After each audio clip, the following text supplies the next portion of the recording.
All India youth Congress के अध्यक्ष, हमारे नौजवान साथी, हमारे प्रभारी कृष्णा जी, आदरणीय तारिक अनवर साहब, यूथ कांग्रेस के सभी नेशनल ऑफिस बेरर्स, जिलाध्यक्ष, डेलीगेट्स और देश के कोने कोने से आए हुए हमारे यूथ कांग्रेस के सभी पदाधिकारीगण, दोस्तों, साथियों, मुझे आज यहाँ पर आपको संबोधित करने के लिए बुलाया गया। उसके लिए मैं श्रीनिवास जी का, यूथ कांग्रेस का, कृष्णा जी का, आप सब लोगों का बहुत बहुत धन्यवाद देना चाहता हूँ, बहुत बहुत शुभकामना देना चाहता हूँ। इस भव्य आयोजन की ये कार्यक्रम कई वर्षों के बाद हो रहा है। मुझे याद है पिछली बार इस प्रकार का कार्यक्रम दिल्ली में हुआ था, लेकिन आज यहाँ प्रत्येक राज्य से हमारे देश की, कांग्रेस की, भविष्य की राजनीति की जो पीढ़ी है वो आज मेरे सामने उपस्थित है। मैं आप सबको देखकर बहुत खुश हूँ। और आज ऐसे मौके पर हम बेंगलुरु आए हैं जहाँ कुछ समय पहले बहुत ऐतिहासिक जीत कांग्रेस पार्टी की हुई है। और मुझे कहने में कोई संकोच नहीं है कि इस राज्य ने, इस राज्य की राजधानी ने और इस राज्य के लोगों ने देश की राजनीति को बदलने का काम किया है। आज जो हमारे विपक्षी दलों की एकजुटता हमें देखने को मिल रही है, कांग्रेस के कार्यकर्ताओं में जो ऊर्जा देखने को मिल रही है और भाजपा के नेताओं में जो घबराहट देखने को मिल रही है, वो कर्नाटक के चुनाव के बाद देखने को मिली है। तो कर्नाटक के मतदाताओं को मैं इस मंच से बहुत बहुत धन्यवाद देना चाहता हूं कि आपने पूरे देश और पूरी दुनिया को यह संदेश दिया है कि कोई कितनी ताकत लगा ले, कितने इंजन की सरकार बना ले, लेकिन सबसे पहला डबल इंजन हमने फेल किया था हिमाचल प्रदेश में और दूसरा डबल इंजन फेल हुआ है कर्नाटक में। अब सारे इंजन फेल करने हैं, चाहे वो मध्य प्रदेश के हो, चाहे तेलंगाना के हो, और साल के आखिर में जिन 4 राज्यों में चुनाव होने जा रहे हैं। मुझे लगता है कि यूथ कांग्रेस से, युवक कांग्रेस से सभी लोगों को बहुत उम्मीद है। पिछले कुछ सालों में जिस सक्रिय रूप से यूथ कांग्रेस के नेताओं ने, साथियों ने जिस जज्बे से, जिस जज्बात से काम किया है, मैं सचमुच पूरा देश इस बात का कायल है। जब मुश्किल समय आता है, जब कठिनाई आती है, जब बाढ़, भूचाल, कोरोना, जब भी इस प्रकार की विपत्तियां इस देश में आई है, यूथ कांग्रेस के साथियों ने बखूबी उस काम को निभाया है। मैं जानता हूं हम में से यहाँ बहुत सारे साथी जो यूथ कांग्रेस में थे या रह चुके हैं, आज कोई पार्षद है, कोई मेयर है, कोई विधायक है, और आप सब लोग उम्मीद करते हो आने वाले समय में हमको भी कुछ न कुछ जिम्मेदारियां मिलेंगी। मैं ऐसा मानता हूं कि अगर आप त्याग, तपस्या, समर्पण भाव से काम करोगे तो एक ना एक दिन न सिर्फ आपके सपने पूरे होंगे, लेकिन संगठन के माध्यम से जो परिवर्तन हम करना चाहते हैं देश में, प्रदेश में, राज्य में, समाज में, उस काम को हम कर पाएंगे।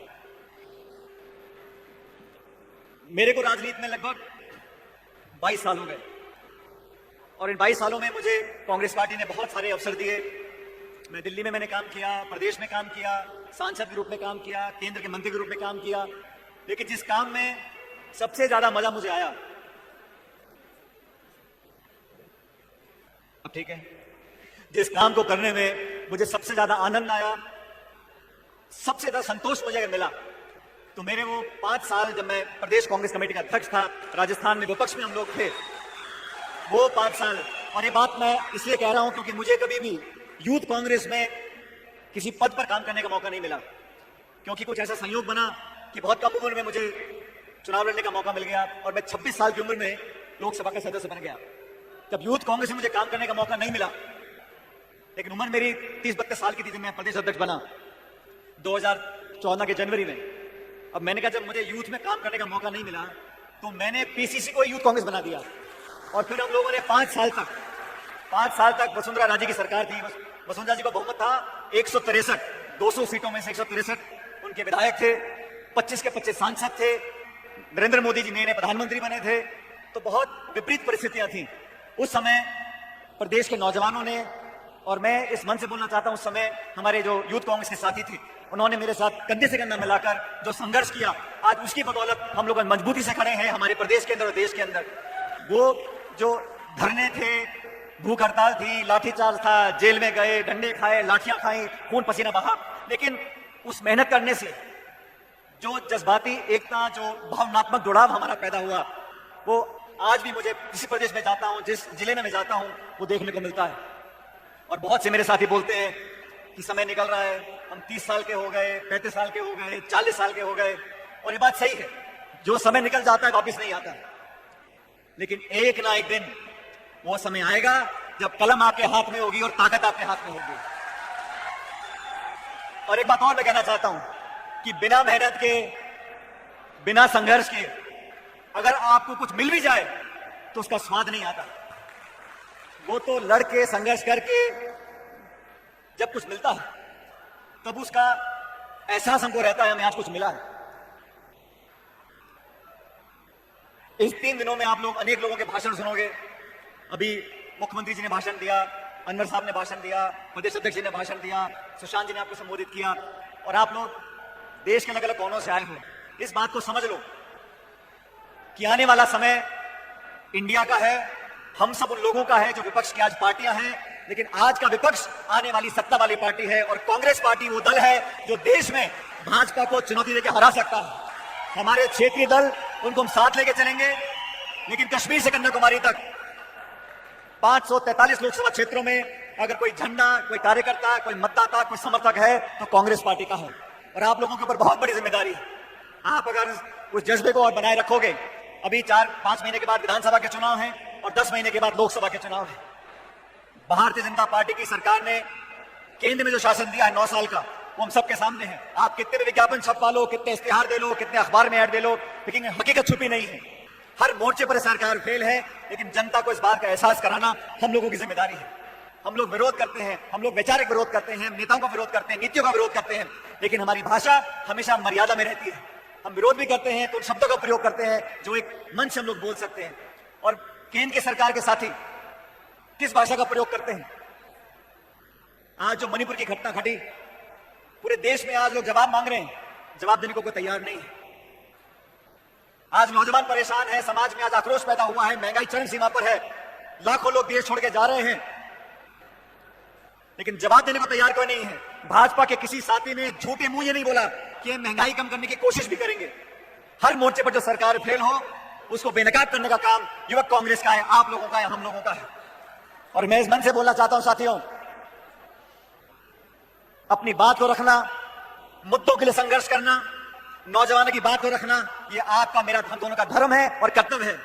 लेकिन जब सामने से चुनौती आती है, और मैं भाजपा के साथियों को बताना चाहता हूं, तुम कितना जोर लगा लो, कितनी कोशिश कर लो, कांग्रेस के भगा के छोड़ेंगे हम लोग। ये लोग ना तो सरकार चला सकते हैं और ना विपक्ष का काम कर सकते हैं। मैंने तो उनको बोला, मैंने भाजपा के साथियों को बोला राजस्थान के अंदर, मैंने कहा यार तुम सरकार चला पाते नहीं हो, विपक्ष में तुम काम कुछ करते नहीं हो, ऐसे कैसे लोकतंत्र चलेगा? इनकम टैक्स को भेज दो, सीबीआई को भेज दो, ईडी को भेज दो, आरोप लगा दो, मुकदमे कर दो, जेल में डाल दो, जांच करा दो, छापे डलवा दो, यहीं तक सीमित है। आपने कोई संघर्ष कभी किया नहीं। आप झूठ और फिर फैलाने में माहिर हो, समाज में लोगों को लड़काने का काम करते हो, भड़काने का काम करते हो। कभी किसी भाजपा के नेता ने आज तक जोड़ने का काम किया है? समाज को, जाति को, बिरादरी को, धर्म को, अलग अलग लोगों को जोड़ने का काम किया है? जहां जाते हैं पूरा काम बिगाड़ के आते हैं। फिर कांग्रेस के लोग जाएंगे, मामले को समझाएंगे, मरहम लगाएंगे, भाईचारा पैदा करेंगे, एक दूसरे में प्यार की मोहब्बत की बात करेंगे। ठीक वही बात जो राहुल जी बोलते हैं। कर्नाटक में जो आज परिणाम आए हैं, सचमुच जब भाजपा की सरकार थी तो रोज नई नई यहां पर ऐसे विवादित मुद्दों को लेकर राजनीति होती थी। उस तरह की राजनीति को खत्म करने का काम भारत जोड़ो यात्रा में राहुल जी ने किया कि हिंदू, मुसलमान, सिख, ईसाई, जाति, बिरादरी, इन सबको भूल जाओ, नौजवान की बात करो, उद्योग की बात करो, निवेश की बात करो, भविष्य की बात करो। इन मुद्दों को लेकर जनता के बीच में जाना चाहिए साथियों। आज खड़गे साहब हमारे राष्ट्रीय अध्यक्ष हैं, निर्वाचित अध्यक्ष हैं, कर्नाटक से आते हैं, 50 साल का उनका राजनीतिक जीवन है। हमारे यहां चुनाव हुआ, देश की हर राजधानी में मतपेटियां रखी गई थी, हम लोगों ने जाके वोट डाला। डॉक्टर ध्रुव खड़े हुए थे दूसरे उम्मीदवार, उनको कुछ वोट पड़े, भारी बहुमत से खड़गे साहब जीत गए और अखिल भारतीय कांग्रेस कमेटी का नया अध्यक्ष आदरणीय मल्लिकार्जुन खड़गे जी बन गए। मैं तो भाजपा से पूछना चाहता हूं, ये नड्डा जी अध्यक्ष बने कैसे? इनका नामांकन किसने भरा? इनको वोट किसने डाला? इनके सामने कौन खड़ा था? 4 लोग कमरे में बैठकर अपनी गोटी फिट कर लेते हैं और फिर कांग्रेस पर आरोप लगाते हैं। हमारे यहाँ चुनाव यूथ में हो रहा है, एनएसयूआई में हो रहा है और अखिल भारतीय कांग्रेस कमेटी में चुनाव हुआ है। ऐसा कौन सा दल है जहां पर निष्पक्ष और पारदर्शी तरीके से चुनाव होता है? कमियां निकालना बड़ा आसान है, लेकिन हम लोगों ने कर दिखाया। और ये प्रेरणा राहुल गांधी जी, सोनिया गांधी जी ने दी है। आज उनके नेतृत्व में कांग्रेस पार्टी दोबारा उस मुकाम पर पहुंचने जा रही है और ये मुकाम बहुत दूर नहीं है साथियों। ये आने वाले विधानसभा चुनाव जीतेंगे, लोकसभा के चुनाव होंगे तो इंडिया जीतेगी, उसमें इंडिया जीतेगा 2024 के अंदर। नाम का मजाक उड़ा रहे, मतलब नाम पसंद नहीं आया तो आप देश को बदनाम कर दो। कांग्रेस के लोगों से, विपक्ष के साथियों से इतनी नफरत, इतनी घृणा, ये शोभा नहीं देता। जो बड़ा आदमी होता है, बड़े पद पर बैठता है, उसका दिल बड़ा होना चाहिए। सम्मान करो, चर्चा करो, मतभेद हो सकते हैं, कमियां हो सकती हैं, ये तो बात करने को तैयार नहीं है। इस प्रकार की राजनीति देश के लोकतंत्र के लिए शुभ संकेत नहीं है। ये संदेश हम लोगों को हिंदुस्तान के हर जिले में लेकर जाना है। आज युवा कांग्रेस की दुगनी जिम्मेदारी हो गई है। जब हम सत्ता में होते हैं तो सरकार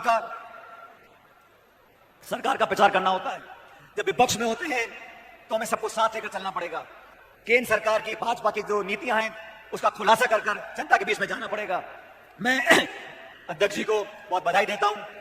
उन्होंने एक शानदार आयोजन किया, मुझे आने का मौका दिया, और आप सब लोग जो देश के अलग अलग कोनों से आए हो, मैं आप प्रत्येक व्यक्ति को, प्रत्येक साथी को बोलना चाहता हूं, आपके संघर्ष में हम सब साथ खड़े हैं। देश के किसी कोने में जब भी आप लोग हमको याद करोगे, आपके साथ लड़ाई लड़ने के लिए, संघर्ष करने के लिए हम मौजूद रहेंगे।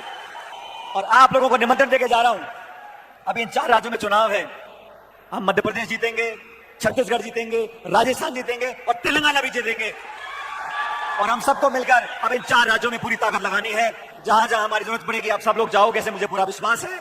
मैं सभी लोगों को बहुत बधाई देना चाहता हूं, शुभकामना देना चाहता हूं, उज्जवल भविष्य की कामना करता हूं और परमपिता परमेश्वर से कामना करता हूं कि आपके रास्ते को भगवान हमेशा उजाले से भरे, खुशियां भरे, आप लोग सुखी रहो, फलो फूलो, आगे बढ़ो, आपके परिवार को लोग आगे बढ़ने का मौका मिले और हमारा जो परिवार है युवा कांग्रेस का, नौजवानों का, ये फले फूले, आगे बढ़े, दुख सुख में हमेशा साथ रहना है। और अंतिम बात, कभी किसी की खुशी में शामिल ना हो सको, कभी किसी के शादी में ना जा सको, तो हमेशा किसी पे दुख आए, मुसीबत आए, उस समय जरूर जाना उसका हाथ पकड़ने के लिए।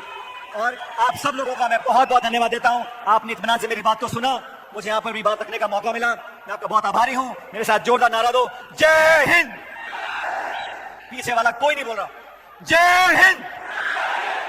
अरे भाई, कर्नाटक जीत कर आए हैं, 3 मैच जीतने जा रहे हैं, अंतिम नारा जोर से देना है, जय हिंद। बहुत बहुत धन्यवाद। राम राम साहब।